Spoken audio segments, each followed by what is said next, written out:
Not much, dude. How about you? Hey man, I'm just vibing, you know the usual. But I had a question for you. Do you shave your delicate area below the waist region? You know what I'm talking about? Yeah, With yeah, the twins, the dangle? yeah, You do? yeah, yeah. Okay, well I'm glad to hear that because today, ladies and gentlemen, the episode is brought to you by Manscaped. And you know what their mission is, baby. Gotta save them. They all matter.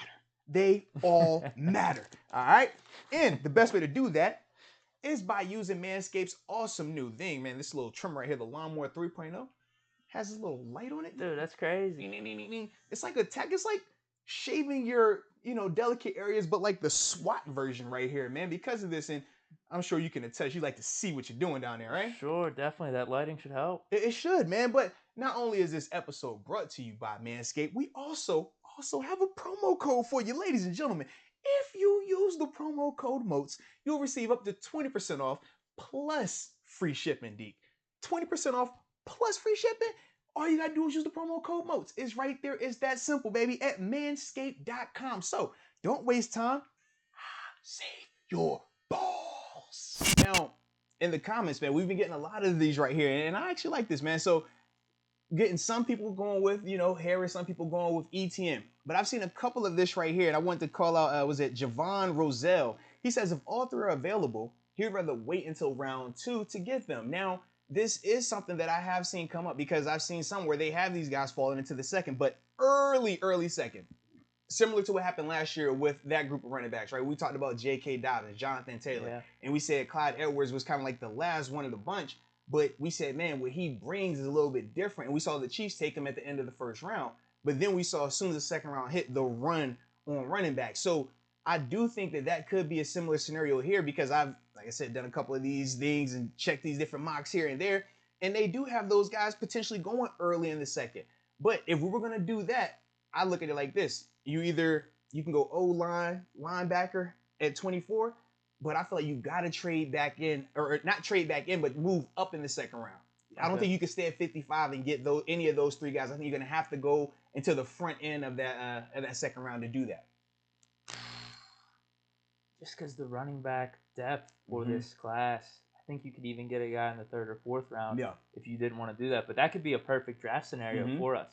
If we could get maybe Zaven Collins or JOK first pick, maybe you just risk a pick for next year's draft or at some point your third or fourth round pick in this year's draft to get one of these running backs. If you told me we had Zaven Collins or JOK and then Harris or Etienne in our first two rounds, that'd be insane. I would love it. But the reason why I say we're going to probably have to move back up is this.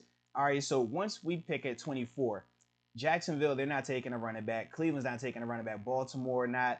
The Saints aren't going to take a running back, and the Packers aren't taking a running back. None of those teams are. But at 30, the Buffalo Bills, they could definitely take a running back. For a fact, they could do that. At 30, you're saying trade up in the first round? No. I'm saying if we didn't trade back into the back of that first round, we're going to have to trade up early into the second because if all three of those guys were available at 24, and I said none of those teams, be gone. Right, because Buffalo and Tampa. Buffalo picks at 30, Tampa picks at 32. You're buying the Tampa hype. Why wouldn't you? They already got Fournette and Jones, though. Yeah, but what are the deals, though? Are any of those guys the long-term answer down there going forward? Like, I don't. Well, the real question is, what does Tampa need? Yeah, well, they brought back all 22 starters, so I mean, it pisses me off. Right, I've seen them say they're going to take Kyle Trask at 32. I've seen them say they're going to take Travis Etienne at 32. I've seen them like that.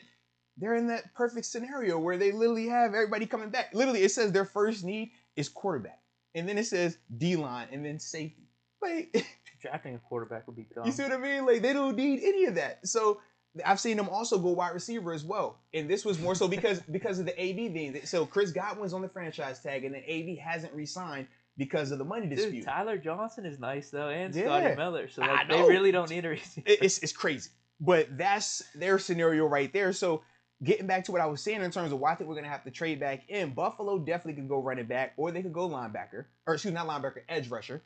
With Tampa, they could go running back. We've seen them mock there. Then, when you start the second round, the Jets go at 34. If they don't pick in the first round. Right. The Falcons are at 35. Dolphins at 36. Yeah. Eagles at 37.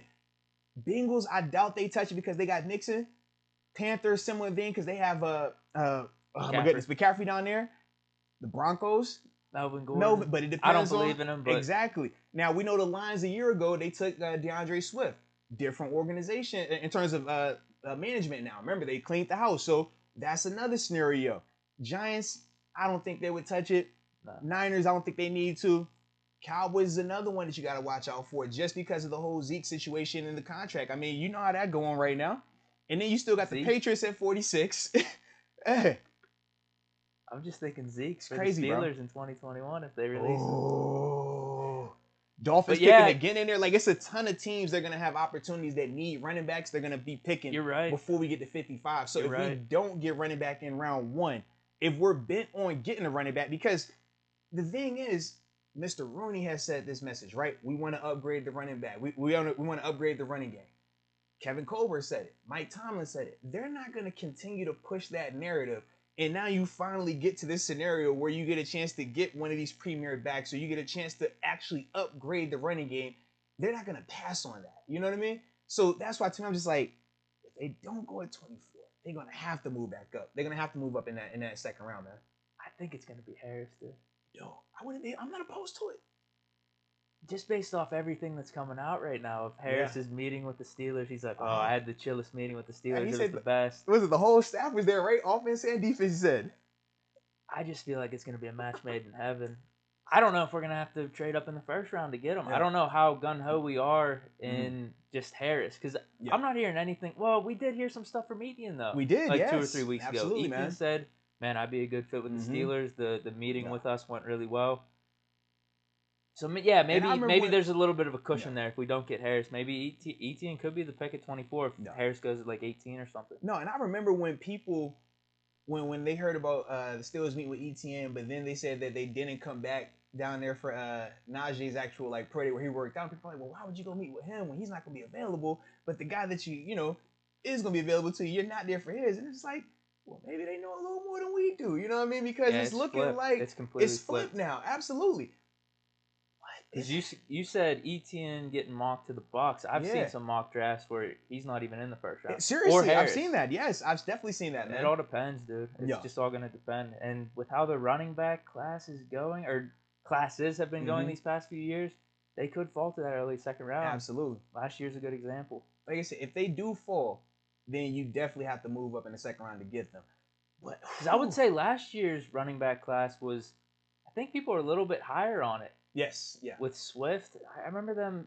I could be wrong. Maybe with Harris and Etienne, I thought this class was viewed more as higher end. Yeah, but they had like 5 or 6 guys that could have went end of first round or second round. Absolutely. Right. Like in this one, it just seems 3, and probably only 2 of them are going first round. Maybe. Yeah, that's what it seems like to me as well, man. It seems to be pretty deep in terms of the later rounds, though. Yeah. I feel like you get some value. We've talked about Trey Sermon, Hubbard. I'm a big fan of Hill, so we'll see. Yeah.